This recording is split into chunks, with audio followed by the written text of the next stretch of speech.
Hey, we're starting on Secret of Platform 13, and we just met Oj, one of our main characters in the book. Violet nodded.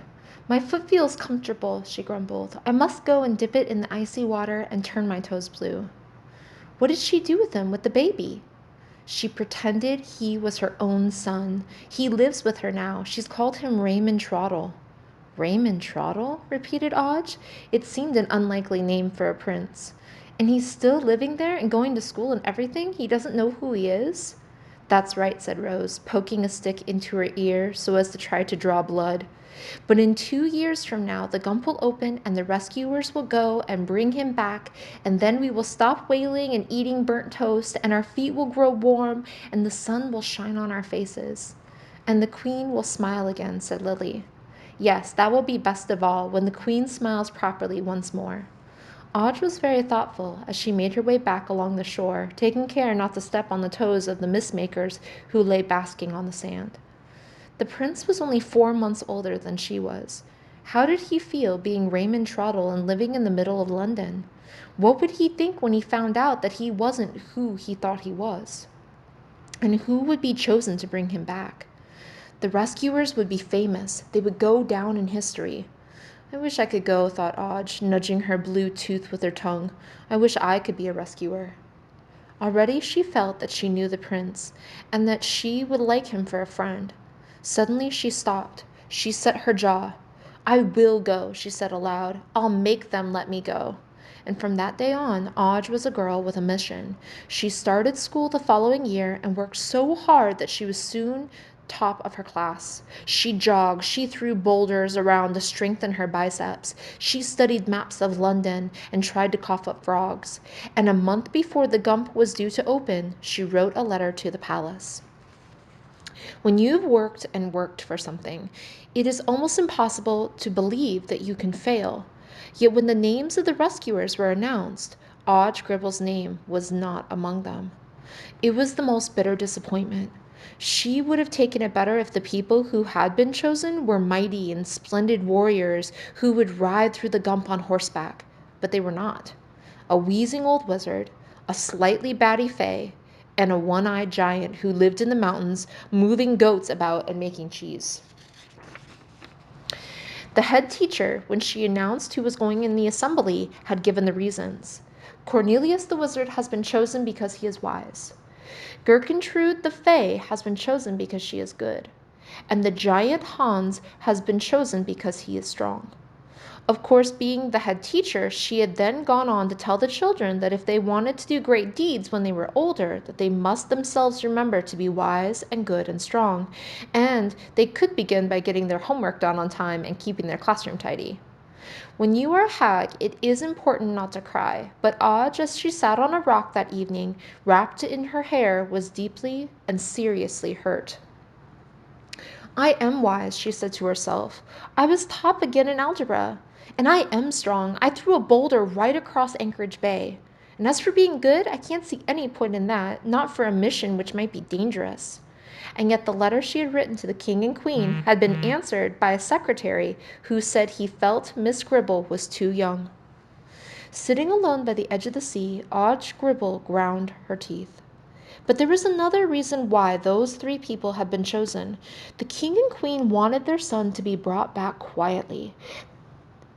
They didn't want to unloose a lot of strange and magical creatures on the city of London, creatures who could do sensational tricks and be noticed. They dreaded television crews getting excited and newspapermen writing articles about the lost continent or a stolen prince. As far as the island was a lost continent, they wanted it to stay that way, and they were determined to protect their son from the kind of fuss that went on up there when anything unusual was going on. So they had chosen rescuers who could do magic if it was absolutely necessary, but could pass for human beings, well, more or less. Of course, if anything went wrong, they had hordes of powerful creatures in reserve, winged harpies with ghastly claws, black dogs that could bay and howl over the rooftops, monsters with pale, flat eyes who could disguise themselves as rocks. All these could be sent through the tunnel if the Trottles turned nasty. but no one expected this. The Trottles had done a dreadful thing. They would certainly be sorry and give up the child with good grace. Yet, now as the rescuers stood in the drawing room of the palace ready to be briefed, the king and queen did feel a pang. Cornelius was the mightiest wizard on the island, a man so learned that he could divide 23,746 by 6 3/4 in the time it took a cat to sneeze.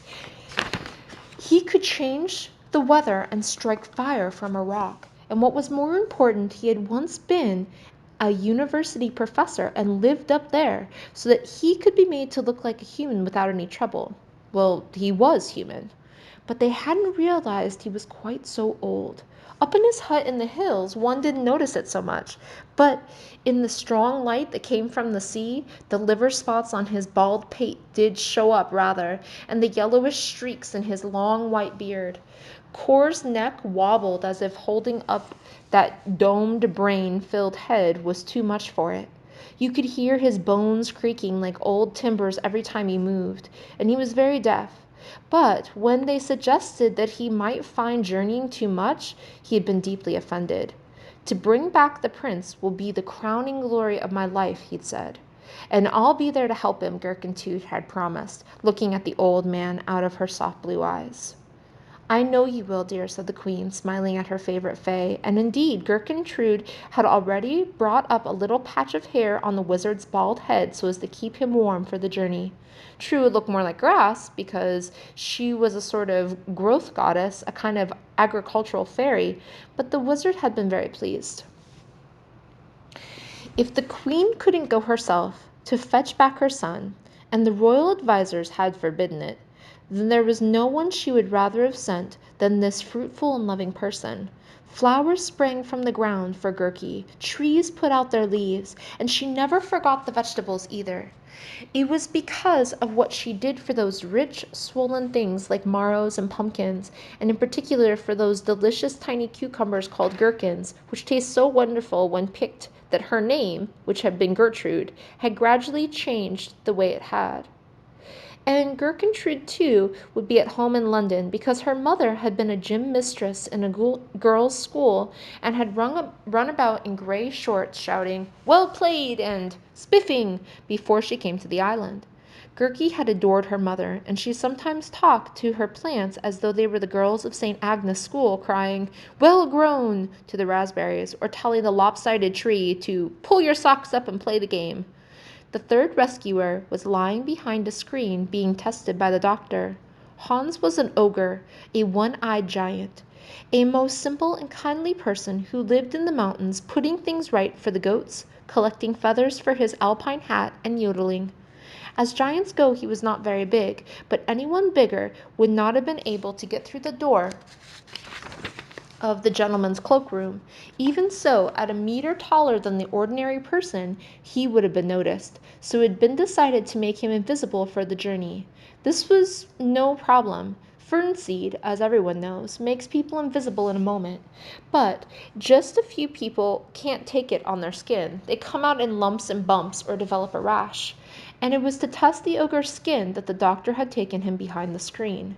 Now he came out carrying his black bag and beaming. "All is well, your majesties," he said. "There will be no ill effects at all." Hans followed shyly. The ogre always wore leather shorts with embroidered braces, and they could see on his huge pink thigh a patch of pure, clear nothingness. But he was looking a little worried. "My eye?" he said. "I wish not see in my eye?" He spoke in short sentences and with a foreign accent because his people long ago had come through a gump in the Austrian Alps. Everyone understood this. If you have only one eye, it really matters. "I don't think anybody will notice a single eye floating so high in the air," said the chief adviser, "and if they do, he could always shut it." So this was settled, and the palace secretary handed Cornelius a map of the London Underground and a briefcase full of money. There's always plenty of that because the people who came through the gump brought it to the treasury, not having any use for it on the island, and the king now gave his orders. "You know already that no magic must be used directly on the prince," he said, and the rescuers nodded. The king and queen liked ruling over a place where unusual things happened, but they themselves were completely human and could only manage if they kept magic strictly out of their private lives. As for the rest, I think you understand what you have to do. Make your way quietly to the Trottle's house and find the so-called Raymond. If he is ready to come at once, return immediately and make your way down the tunnel. But if he needs time, how could he? Cried the queen. How could he need time? The thought that her son may not want to come to her at once hurt her so much that she had to catch her breath. Nevertheless, my dear, it may be a shock to him. And if so, he turned back to the rescuers, you have a day or two to get him used to the idea. But whatever you do, don't delay more than... And he was interrupted by a knock on the door, and a palace servant entered. Excuse me, your majesties, but there is somebody waiting at the gates. She has been here for hours, and though I have explained that you are busy, she simply will not go away. Who is it? Asked the queen. A little girl, your majesty. She has a suitcase full of sandwiches and a book, and she says she will wait all night if necessary. The king frowned. You better show her in, he said. And there's where we'll stop for today. Thanks for listening.